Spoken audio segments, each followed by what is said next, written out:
Hi everyone, Niels D vibes में मैं आपके साथ आपके पास आज लेके आई हूँ अपनी जन्माष्टमी के व्रत की एक छोटी सी तैयारी अपने कान्हा का भोग तैयार करने के लिए। यहाँ मैंने ले रखे हैं कुछ एक फ्रूट्स, और जैसे कहते हैं कि 5 फलों का होना ज़रूरी होता है। कान्हा को तो 56 भोग लगते हैं, मगर जितना हमारे पास है वही काफ़ी है। कान्हा हमारे भाव के भूखे होते हैं।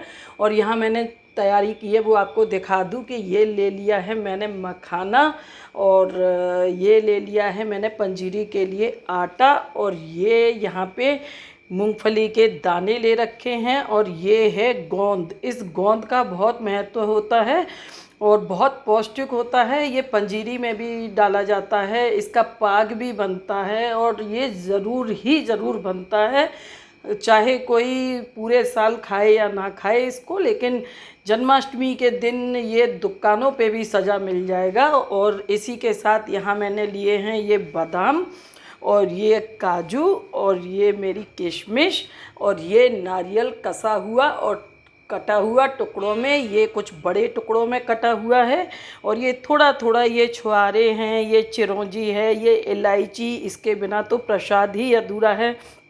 और ये आ गए खरबूज के बीज। इनका भी बड़ा महत्व है। इनको भून के तल के चिक्की में बनाएं या इसको पंजीरी में मिक्स करते हैं, पंचामृत जो बनेगा उसमें मिक्स करते हैं। और इसी के साथ मैंने यहाँ ले ली है ये चीनी, और ये है मेरा बूरा जो पंजीरी में जाएगा और पंचामृत में भी जाएगा। और यहाँ ले लिया है ये मैंने अपना घर का बना हुआ घी। ये देसी घी मेरे घर का मैंने खुद ने बनाया है। तो आज मेरे कान्हा का भोग इसी से मैं बनाऊंगी, पूरा खाना इसी से बनाने वाली हूँ। और मखाना थोड़ा यहाँ ज़्यादा इसलिए लिया है क्योंकि मखाना हर चीज़ में जाएगा, पंचामृत में जाएगा, पंजीरी में जाएगा मखाना। मूंगफली भी हम तल सकते हैं और अपनी फलाहार में भी यूज़ कर सकते हैं। यहाँ छोटी छोटी चीज़ ये थोड़े से पिस्ता ले रखे हैं, और ये सारा कुछ बस ज़रूरत पड़ती जाएगी वैसे ले लूँगी। और मेन ये आ गया तुलसी दल। इसके बिना हमारे कन्हैया का पूरा प्रसाद ही अधूरा है। कहते हैं कि गर्भवती स्त्री अगर इस व्रत को करती है तो उसका गर्भ सुरक्षित रहता है, उस घर में कभी गर्भपात नहीं होता है। और ये जो इसमें भजन करते हैं, कन्हैया के गीत गाते हैं, उसका भी बहुत अनंत फल मिलता है। एकादशी का व्रत हजारों लाखों पाप नष्ट कर देने वाला होता है, और इसको ईश्वरीय वरदान मिला हुआ है। लेकिन एक जन्माष्टमी व्रत 1000 एकादशी के व्रत का महत्व देता है। बहुत संयम से करना चाहिए हमें ये व्रत, और प्रसाद भोग पंजीरी बनाते हुए हमें अपना भाव बहुत अच्छा रखना चाहिए। बिल्कुल ऐसे कि जैसे सच में हमारे कान्हा आज हमारे घर भोग लगाने के लिए आएंगे। तो उसी तरीके से इसमें मेरी तैयारियों में दही, दूध, घी, शहद सब कुछ शामिल है। पंचामृत में सबसे लास्ट में बनाती हूँ शाम के ही टाइम, क्योंकि उसमें ताज़ा दूध चाहिए होता है, गर्म दूध का इस्तेमाल नहीं करते हैं उसमें। तो अब मैं यहाँ पे अपने इस आटे को भून के पंजीरी बनाऊंगी, और यहाँ अपने ये सभी मेवे हैं उनको रोस्ट करूँगी, कुछ विदाउट घी कुछ घी के साथ।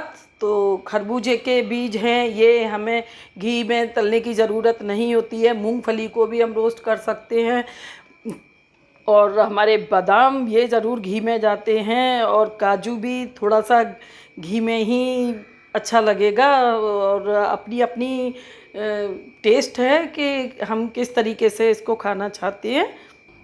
और ये देखिए, सबसे पहले मैं ये बीजों को तलूँगी, इसको कर लूँगी, भूनूँगी इसे, क्योंकि ये हमारा बहुत जल्दी भुनने वाला चीज़ है। और इसको कढ़ाई गरम करके और इसको डाल दें, और बहुत केयर के साथ इसको भूना जाता है, क्योंकि गरम कढ़ाई में डालते ही ये जैसे ही उसकी हीट लेते हैं और तुरंत ये चटकने लगते हैं। तो अभी तो इसने चटकना स्टार्ट नहीं किया है, और जब ये चटकना स्टार्ट करते हैं तो हम अपने इसी प्लेट से इस तरीके से इसको कर देते हैं ताकि ये उछल के बाहर ना निकले। या फिर यहाँ पे इस तरीके की सबके यहाँ होती है तो इस तरीके से इसको लगा देते हैं। और ये चट चट करके अभी आवाज़ आने वाली है, इसमें थोड़ी सी स्टार्ट हो भी गई है।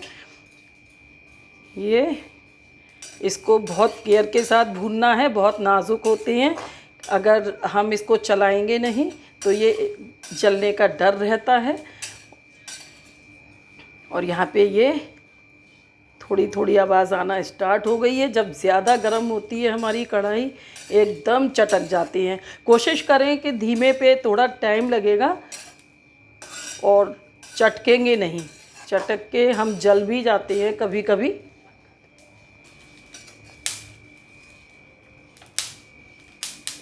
ये आवाज़ आ रही होगी चट चट की, बड़ा प्यारा खेल लगता है, ये उछलने लगे ये इस तरीके से।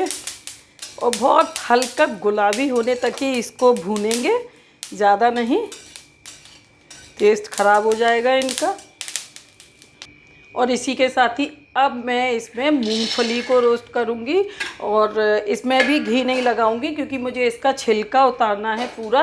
तो इसलिए पहले इसको हम थोड़ा सा गरम कर लेंगे तो ये छिलके हमारे जल्दी से उतर जाएंगे। और अब यहाँ लेके आई हूँ घी और इसमें तलूंगी मैं अपने मेवे। और ये गया मेरा इसमें काजू।